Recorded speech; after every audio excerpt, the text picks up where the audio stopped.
आपलं पूर्ण आयुष्य एकाच गोष्टीवर अवलंबून आहे बघा. कुठल्या?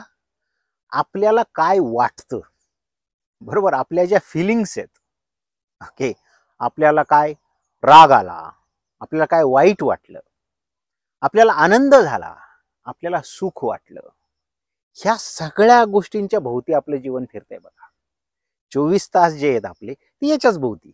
सकाळी आपल्याला बरं वाटलं, दुपारी राग आला, संध्याकाळी वाईट वाटलं, आणि झोपताना काय बरं आनंद झाला.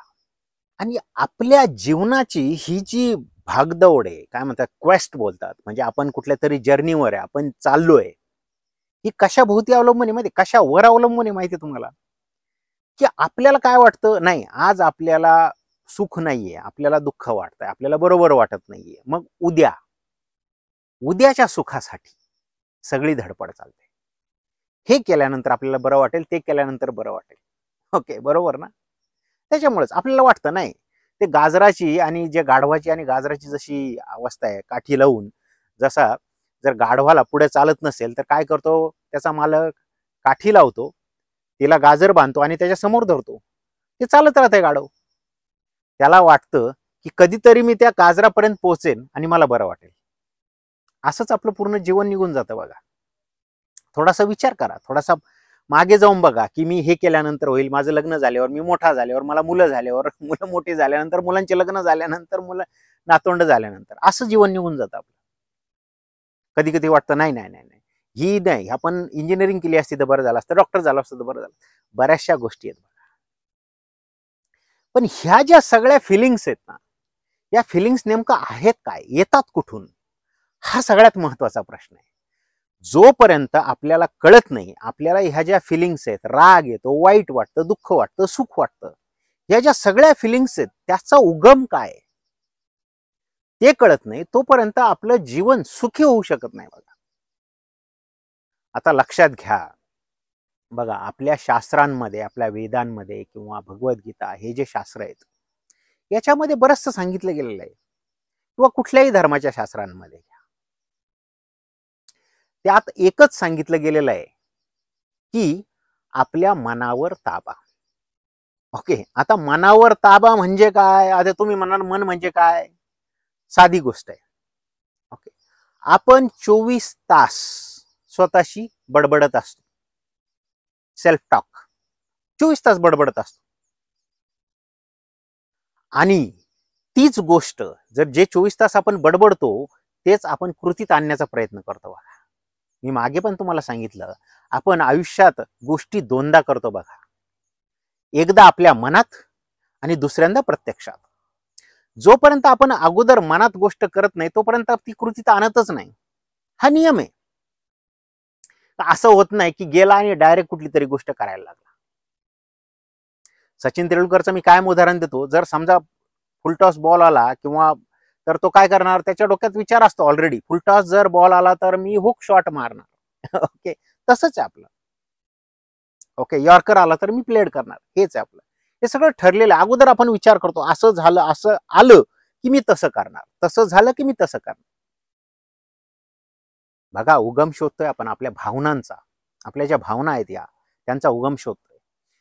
मग ज्या वेळेस विचार चालू होतो मनात, आपल्याला वाटतं नाही नाही, भावना, आपल्या भावना महत्वाच्या आहेत, बरोबर ना? पूर्ण आयुष्य आपलं भावना सांभाळण्यातच जातं.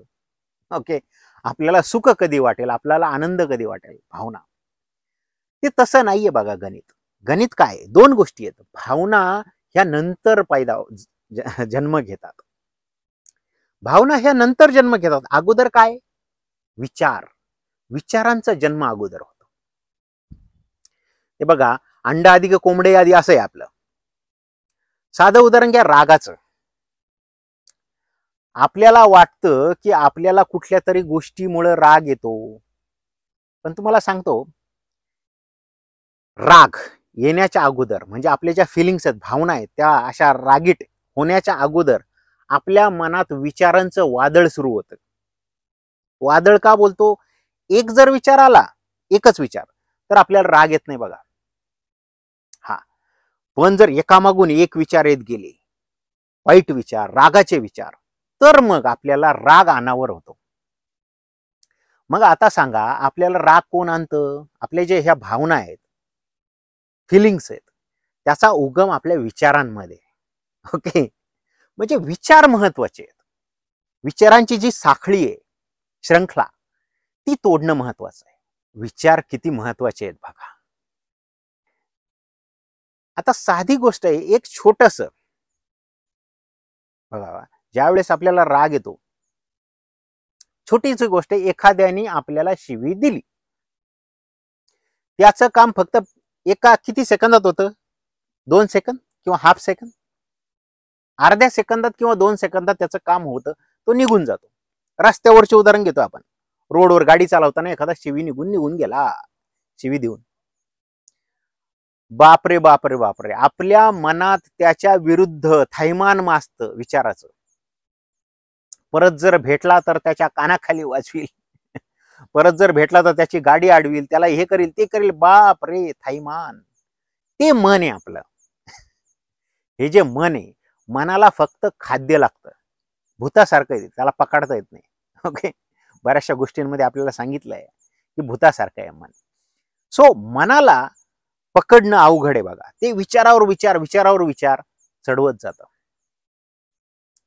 आता तुम्ही विचारणार, मग आता जर आपल्याला भावना कंट्रोल करायच्या आहेत, सगळ्यात महत्वाचं आहे, जर तुम्ही तुमच्या भावनांवर कंट्रोल आणू शकला, ओके लक्षात घ्या, जर तुम्ही तुमच्या भावनांवर जर कंट्रोल आणला, तर आयुष्यात कुठलीही गोष्ट तुम्हाला अवघड राहणार नाही बघा.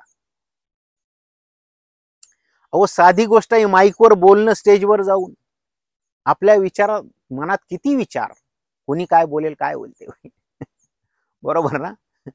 सो ज्या भीती वाटते आपल्याला, ती सगळी आपल्या मनात असते, प्रत्यक्षात काही नसतं. ओके, ते कसं आहे माहितीये तुम्हाला सांगतो.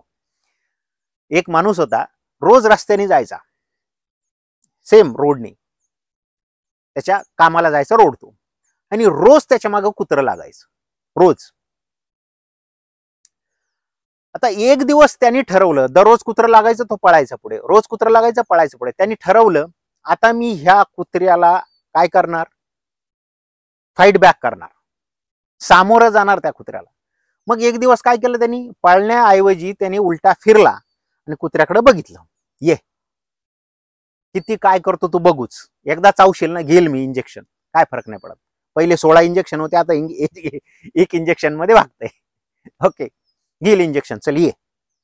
आणि ज्या वेळेस जवळून बघितलं, त्या कुत्र्याला दातच नव्हते, म्हणजे ते कुत्रं चावूच शकत नाही. भीतीचं असंच आहे बघा. आपल्या डोक्यात थैमान, ते कुत्रं येईल चावेल आपल्याला, चावल्यानंतर आपल्याला 9 इंजेक्शन घ्यायला लागतील, घरी राहायला लागेल. 16 इंजेक्शन होते. सो ही जी भीती आहे, तिला दात नाही आहेत बघा. प्रत्येक वेळेस ज्या वेळेस आपल्याला भीती वाटते, त्या भीतीला कधीच दात नसतात, ती चावत नाही. आपल्याला वाटतं नाही, त्या कुत्र्यासारखीच हालत आहे भीतीची. फक्त आपले विचारच आपल्याला गुरफटून जागेवर आणतात आणि घाबरवतात, आणि आपण ती गोष्ट करण्यापासून परावृत्त होतो बघा, करतच नाही, मग ती गोष्ट दूर निघून जातो. फाईट किंवा फ्लाईट रिस्पॉन्स म्हणतात याला. अगोदरच तुम्हाला सांगितलं, राग येणं म्हणजे काय. राग जर आला किंवा भीती वाटली, तर आपण एकतर फाईट करतो किंवा पळून जातो, फ्लाईट करतो.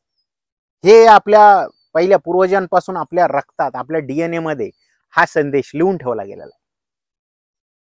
जास्त भीती वाटली तर ऍसेस करायची सिच्युएशन, जर फाईट करू शकतो तर फाईट करायची, पळता येत असेल तर पळून जायचं. त्याच्यासाठी ॲड्रेनल रश होतो. मागच्या वेळेस आपण बघितलं होतं एका व्हिडिओमध्ये ॲड्रेनल रश कसा होतो. त्यामुळं ह्या मनावर ताबा, मनाच्या विचारांवर ताबा आणायचं आपल्याला पूर्वजांनी पहिल्यापासून भगवद्गीतेत लिहिलेलं आहे बघा, की आपल्या मनावर ताबा आणा. आपले जे डोळ्यांच्या सेंटरला फोकस करण्याचा प्रयत्न करा. म्हणजे सगळ्यात महत्वाचा फोकस आहे. तुमचा फोकस जर रागीट विचारांवर असेल तर तुम्हाला राग येणार. तुमचा फोकस जर भीतीच्या, म्हणजे आता भूत कोणी बघितलेलंच नाही, त्याला दात काय ते नाहीच आहे. ओके, फक्त कहाण्या. हे झालं तर तसं होईल, मरण्याची भीती दाखवणं म्हणजे भूत. आता त्याच्यामुळे आपली फिलिंग, आपल्याला घामायला सुरुवात होतं, आपण घाबरायला सुरुवात होतो. काय होतं, ॲड्रेनल रश होतो, शरीरामध्ये बराचसा केमिकल लोचा होऊन जातो, आणि त्या केमिकल लोच्यामुळे आजार व्हायला सुरुवात होतो. रोज रोज जर माणूस सायकोलॉजिकल टेन्शन मध्ये असेल तर त्याचं कॅन्सरमध्ये पण रूपांतर होतं, लक्षात घ्या. मी मोठ्या आजाराची बात करतो, छोटे छोटे आजार तर होतातच. पहिली ऍसिडिटी होते तुम्हाला, लक्षात घ्या. आणि ऍसिडिटी जर झाली तर बाकीचे सगळे बॉडीला मिळणारे हे मिळणार कुठून? ऍसिडिटी झाली जठरामध्ये तर ते पचवणार कसं आणि खाली कसं जाणार? म्हणजे पूर्ण आपली एनर्जी लेवल सगळ्याची वाट लागून जाते. म्हणजे भावनांवर कंट्रोल करणं खूप महत्वाचं आहे, लक्षात घ्या. आणि त्याच्यासाठी शृंखला कुठून चालू होते? आज आपण तेच बघणार आहोत, भावना आणि आपले विचार. सो शृंखला चालू होते आपली विचारांपासून. त्याच्यामुळे विचार थांबवणं गरजेचं आहे, सगळ्यात महत्वाचं. त्याच्यासाठी बऱ्याचशा ट्रिक आहेत. पहिल्यापासून आपण ऐकत आलोय की जर राग आला तर काय करा, आपलं जे हे भूत आहे, विचाराचं जे चक्र आहे, माइंड आहे, त्याला कुठेतरी आपण काय केलं पाहिजे? त्याला कामाला लावलं पाहिजे. जसं आपल्या त्या कहाणीमध्ये कुत्र्याचं शेपूट, एखादा भूत रोज येते काम सांगतंय, त्याला काम जर नाही सांगितलं तर काय बोलतं भूत? मी तुम्हाला खाऊन टाकील, मला रेग्युलर काम पाहिजे. तसं आहे ते मन, त्याला रेग्युलर काम पाहिजे. नसल काम तर ते खाऊन टाकतं. मग त्याला काम दिलं पाहिजे, हे महत्वाचं आहे. जसं लहान मुलाला जर रडत असेल तर आपण खेळणं देतो त्याच्या हातामध्ये, तसंच आपल्या मनाचं आहे, आपल्याला तसंच ट्रीट करायचं आहे आपल्या मनाला. ओके, आता राग आलाय आपल्याला खूप आणि एकामागे एक विचाराची श्रृंखला जर चालू झाली, समजा घरात आपल्या जवळचा माणूस आहे, त्याचा जर राग येत राहिला, तर पहिली गोष्ट काय करा माहितीये का? तुम्हाला सांगितलं, एक तर त्या गोष्टीपासून दूर जा, ज्या गोष्टीचा राग आलाय त्या गोष्टीपासून दूर जा. आता बघा, हा प्रयोग करून बघा तुम्ही. ज्या वेळेस तुम्हाला खूप राग आला असेल, भीती वाटली असेल, काही कुठली अत्युच्च भावना फिलिंग्स असेल, त्यावेळेस एकच करा बघा, आजूबाजूचं आपलं जवळचं मंदिर, मस्जिद, काय जे असेल तुमचं जे आहे फेथ किंवा गुरुद्वारा, चर्च, धर्मानुसार जे असेल तिथं जा आणि हात जोडून उभे राहा. बघा काय होतंय तिथे जाऊन. होतंय काय? नेमकं एकच गोष्ट होती, आपला जो फेथ आहे, ओके, बिलीफ, ती ट्रिगर होते. बिलीफ सगळ्यात स्ट्रॉंग आहे बघा. आपली बिलीफ, ईश्वरावरची जी भक्ती, ती जागृत होते आणि आपली विचारांची शृंखला थांबते. आपल्याला जे रागाचे विचार आलेले असतात, भीतीचे विचार सगळे थांबतात आणि आपण बोलतो की परमेश्वराचं दर्शन झालं. तेच कारण आहे बघा, हे मंदिर मस्जिद बनवण्याचं आपल्या पूर्वजांचं, ह्या भूताला शांत करण्यासाठी केलंय बघा. हे मन, आपलं जे भूत आहे, माइंड, त्या भूताला जर शांत करायचं असलं तर मंदिरात जा. तुमची विचाराची शृंखला थांबेल. राग आला असेल, मनातला राग निघून जाईल. भीती वाटली असेल, भीती निघून जाईल. शांत होईल मन आणि शांत झाल्यानंतर परत घरी या. ही ट्रिक वापरा, मी पण वापरतो. जर जास्तच भरपूर अतिच्य राग आला तर मी घराच्या बाहेर निघून जातो, कुठेतरी मंदिर वगैरे, तिथं जाऊन शांत बसतो. मन लगेच शांत होऊन जातं आणि मग रिटर्न येतो. मग विचार कर, अरे यार, छोट्या छोट्या गोष्टीवरून मी रागावलो, छोट्या गोष्टीवरून पोरावर मी हात उचलला. किती महत्वाचं आहे बघा. आपले जे जवळचे नाते जर आपल्याला सांभाळायचे असतील तर हे जे आहे ना, मन किंवा हे विचाराची शृंखला, विचार थांबवणं गरजेचं. त्याच्यासाठी तुम्ही बऱ्याचशा गोष्टी करू शकता. तुम्हाला सांगितलं, मंदिरात जाऊ शकता, एखाद्या एक सोशल गॅदरिंग असेल, मित्रांना भेटायला जाऊ शकता, बऱ्याचशा गोष्टी करू शकता. जी गोष्ट तुमच्या मनाला आवडते ते खाद्य थोडंसं टाका त्याला थोड्या वेळापुरतं. ओके, त्याला ते गोड लागेल आणि ती अगोदरची जी विचाराची श्रृंखला आहे, रागाची किंवा भीतीची, ती अजिबात नाहीशी होऊन जाईल बघा. ओके, सो आज आपण काय शिकलो? आपल्या ज्या भावना आहेत त्या भावना कशामुळे उत्पन्न होतात आणि त्याला कंट्रोल कसं करता येईल बघा. ओके, बघा पटतंय का? ओके, विचारांवर कंट्रोल करण्याचा प्रयत्न करा. बऱ्याचशा गोष्टी आहेत त्याच्यावर आपल्याला करता येतील. ओके, आपल्या माइंडला चांगलं खाऊ घाला. ओके, मनाला म्हणजे चांगले विचार जाऊ द्या. आपल्या बॉडीला सुद्धा चांगलं खाऊ घाला, म्हणजे बॉडी स्ट्रॉंग राहील. ओके, आणि आनंदी राहा बघा. ओके, नमस्कार.